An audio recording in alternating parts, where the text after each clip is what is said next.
Assalamualaikum warahmatullahi wabarakatuh. Halo teman-teman, selamat datang di Goving Cerita, dimana kita akan menceritakan nih tentang hal-hal seru yang terjadi di kehidupan kita. Nah, Mas Irving, hari ini kita mau bicara apa nih? Oke, jadi saya kemarin tuh sering mendengar tentang satu cerita bahasa Jawa nih. Oh, jadi topik hari ini tuh membahas tentang film ya, Mas Irving? Iya, tentang film bahasa Jawa. Wah, film apa tuh? Wah, filmnya tuh kalau nggak salah tuh tentang tata krama yang berjudul Terenyuh ya. Oh, film Terenyuh. Wah, kayaknya aku dulu pernah deh lihat film ini. Dulu tuh dikasih tahu gitu sama temenku gitu, dan akhirnya kayaknya ini filmnya bagus, tapi aku sedikit lupa sama tokohnya. Siapa aja ya? Tokoh-tokohnya sepertinya itu ada Mas Riko. Mas Kito. Terus Pak Kirno sama Fauzi ya. Oh, Mas Kito, Pak Kirno sama Fauzi ya. Oh, jangan-jangan kalau aku nggak salah ingat pasti Pak Kirno ini MC-nya ya, orang utamanya gitu ya, tokoh utama. Oh iya, yang guru sepuh itu ya. Oh, guru sepuh. Iya. Oh gitu. Oh iya, Ving, itu ceritanya awalnya gimana sih? Kok bisa terjadi? Filmnya kok bagus banget gitu. Emangnya awalnya ceritanya gimana? Biar aku inget-inget dikit gitu. Jadi kalau nggak salah sih sepertinya ini ya. Pokoknya awalnya tuh ada Pak Kirno. Iya. Yang seorang guru yang sudah pensiun. Terus Oh alah, pasti yang itu ya, Pak Kira tuh pensiun, habis itu filmnya berlanjut 15 tahun kemudian ya. oh iya, ya. Aku baru inget juga ini. Oh alah, film itu, oh jadi tuh oh iya ya, aku juga inget sama konflik-konflik yang terjadi. Itu konfliknya, wah, bikin aku kesel banget sih, Ving. Nah iya, aku juga kesel banget tuh kalau aku ingat-ingat lagi ya tentang filmnya. Itu pasti villain utamanya itu Pak Gito ya. Iya itu. Ya, Mas Gito, maaf. Iya, itu waduh aku kesel banget sama orangnya. Sama anaknya juga persis lah sama bapaknya. Jadi mereka kayak anak dan bapak gitu. Oh, udah nggak perlu nanya-nanya lagi ya itu bapaknya atau enggak ya, karena sudah kelihatan banget gitu ya, ini pasti anaknya ini. Iya betul Karena sekali. mirip banget sama bapaknya ya. Itu Iya. kayak konflik utamanya ya, seingatnya itu saat anaknya Pak Kirno, anaknya Pak Kirno atau cucunya Pak Kirno itu punya temen, yaitu anaknya Mas Kito, dan tuh katanya itu dia itu wah jahat banget, nggak punya tata krama, suaranya juga lantang dan nggak ada sopan santun sama sekali pas ngomong sama Pak Kirno ya. Oh seperti itu. Oh iya, jangan juga baru ingat sama Mas Gito. Mas Gito itu kan datang ke rumahnya Pak Kirno ya, Ving? Oh iya. Iya, aku baru inget. Yang tiba-tiba kalau nggak salah seingat saya tuh tiba-tiba ditelepon. Iya. Sama istrinya ya. Iya. Yang kalau anaknya itu meminta buku. Oh, yang minta buku itu. Oh iya. Habis itu dia minta ke Pak Kirno ya. Itu nggak ada tata krama banget sih. Dan mintanya itu nggak sopan nggak sih? Iya itu kayak kata-katanya itu kasar banget, jadi kayak nggak ada tata keramanya gitu. Wah, itu dia. Itulah kenapa pentingnya tata krama di kehidupan kita ya, Ving ya. Iya, jadi kita tuh harus mempunyai unggah-ungguh lah gitu. Oh, seperti itu. Oh iya, Ving. Dan juga di akhir film itu Pak Kirno itu malah berbaik hati kan ya. Aku lupa dia ngapain.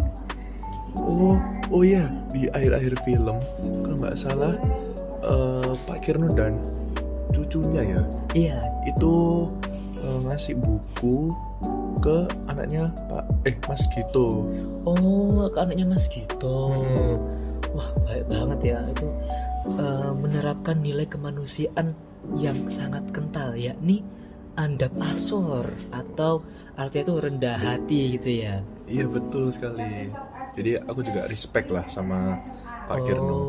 Oh, jadi andap asor yang dilakukan sama Pak Kirno ini seperti memberikan buku dan juga tetap sabar ya dalam menghadapi kedua manusia yang tidak sopan itu ya, Ving. Iya, meskipun tidak sopan tapi Pak Kirno tetap sabar.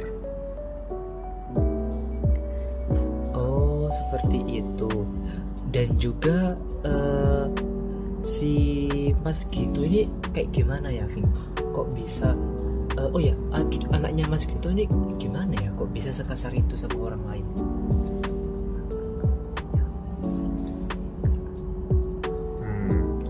Mungkin karena bapaknya tuh sering ngomong kayak gak ada tata keramanya deh. Jadi anaknya tuh otomatis mengikut. Oh, mengikuti seperti itu. Iya, karena bapaknya ini tidak punya tata krama, jadi anaknya otomatis mencontoh apa yang dilakukan bapaknya ini. Karena anaknya nggak tahu apa-apa. Walah, wah itu dia. Itu juga apa tuh namanya sangat tidak bagus ya buat dicontoh sama teman-teman kita Iya, di zaman betul. sekarang. Seperti itu. Oh iya, aku juga ingat kalau ternyata nilai kemanusiaan itu nggak cuma satu, tapi banyak. Seperti Pak Kirno yang menunjukkan rasa empati dan empati tentang permintaan anaknya, dan juga dia juga anaknya sih maaf cucunya dia juga memberikan banyak apa kayak omongan-omongan lah yang baik kalau misalnya jadi manusia itu harus berusaha. Iya, betul. Seperti yang bilang ya sama Pak Kirno di adegannya itu niat baik dan juga ketulusan, seperti itu. Kudu dikanteni ganti temen, seperti itu, Vin. Seperti itu ya. Iya. Oh, gitu Gozi. Oh iya, Vin. Kalau nggak salah itu film ini juga ada kaitannya nggak sih sama artikel-artikel yang beredar? Oh iya, saya kemarin tuh baca-baca artikel, terus nemu tentang unggah-ungguh dan kearifan tradisi. Oh, itu judulnya, Vin ya? Iya. Jadi kita sebagai manusia, apalagi orang bersuku Jawa, tentunya harus memperhatikan unggah-ungguh atau tata krama. Aku pernah baca artikel tentang unggah-ungguh sih kemarin itu ya. Oh itu. Di sana dijelasin tentang kaitannya unggah-ungguh dengan salah satu dari 9 nilai utama Gus Dur. Oh, Gus Dur tuh orang presiden kita dulu nggak sih? Iya, presiden kita dulu. Dia tuh apa, dia bilang apa itu situ? Yakni dia di bidang traditional wisdom atau kearifan tradisi. Kalau tata krama adalah sifat yang harus dimiliki oleh manusia. Oh alah. Nah, kurangnya tata krama karena pengawasan orang tua yang kurang memperhatikan anaknya.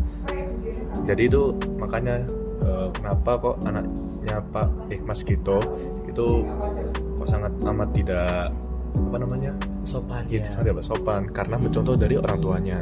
Oh alah, jadi orang tua itu harus jadi pengawas utama ya, Iya. untuk aktivitas anak-anaknya ya. Dan harus menjadi contoh yang baik. Oh alah, gitu tuh. Udah kalau gitu kita dan juga teman-teman sekalian harus memiliki tata krama yang baik ya, agar kita itu bisa dihormati lah sama orang-orang di luar sana. Oh iya, Vin, contoh penggunaan unggu-unggu bahasa Jawa selain di film itu ada apa ya, Vin? Aku juga pengen belajar tentang penggunaan unggu-unggu bahasa Jawa yang baik.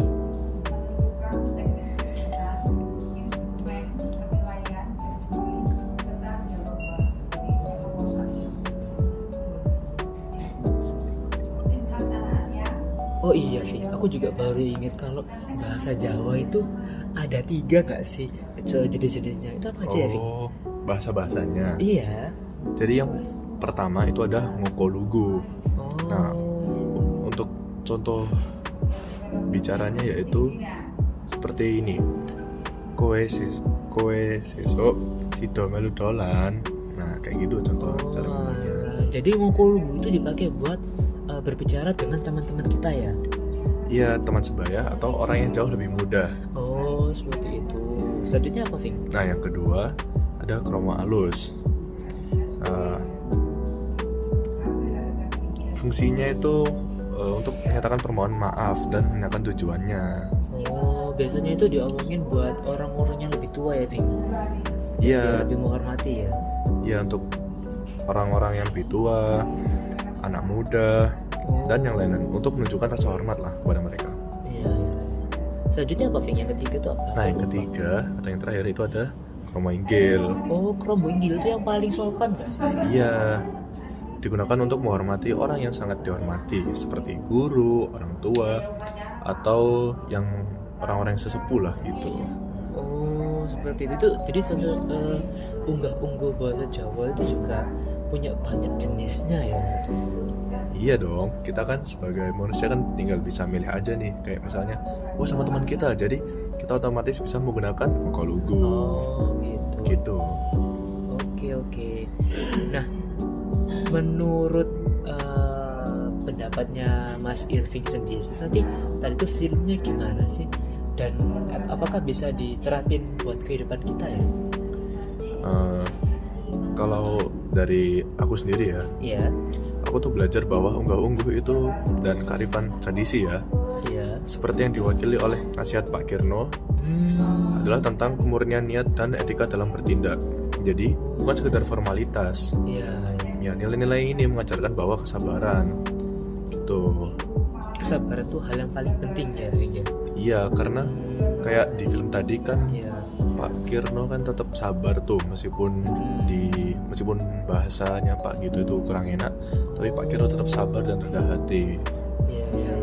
Bahkan sampai ngasih buku loh ya, padahal dia kan udah jahat ke Pak Kirno lah. Iya. Pak Kirno ini memang patut dicontoh ya buat kehidupan kita ya.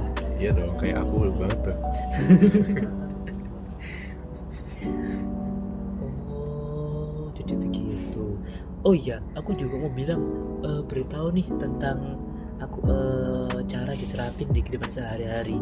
Jadi tentang filmnya tadi ya, itu film bagus banget sih menurutku sih ya, karena etika yang etika di pelajaran yang bisa diambil tuh wah keren banget dan juga bagus banget. Yang pertama itu yang bisa ku dapat tuh etika komunikasi.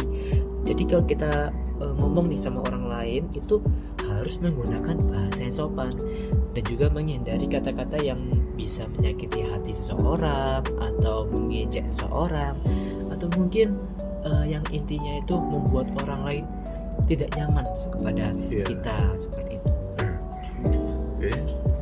Selanjutnya adalah apa, selera atau toleransi. Nah, jadi kita sebelum bertindak atau mengunggah sesuatu di model sosial, terapkan tepas selera.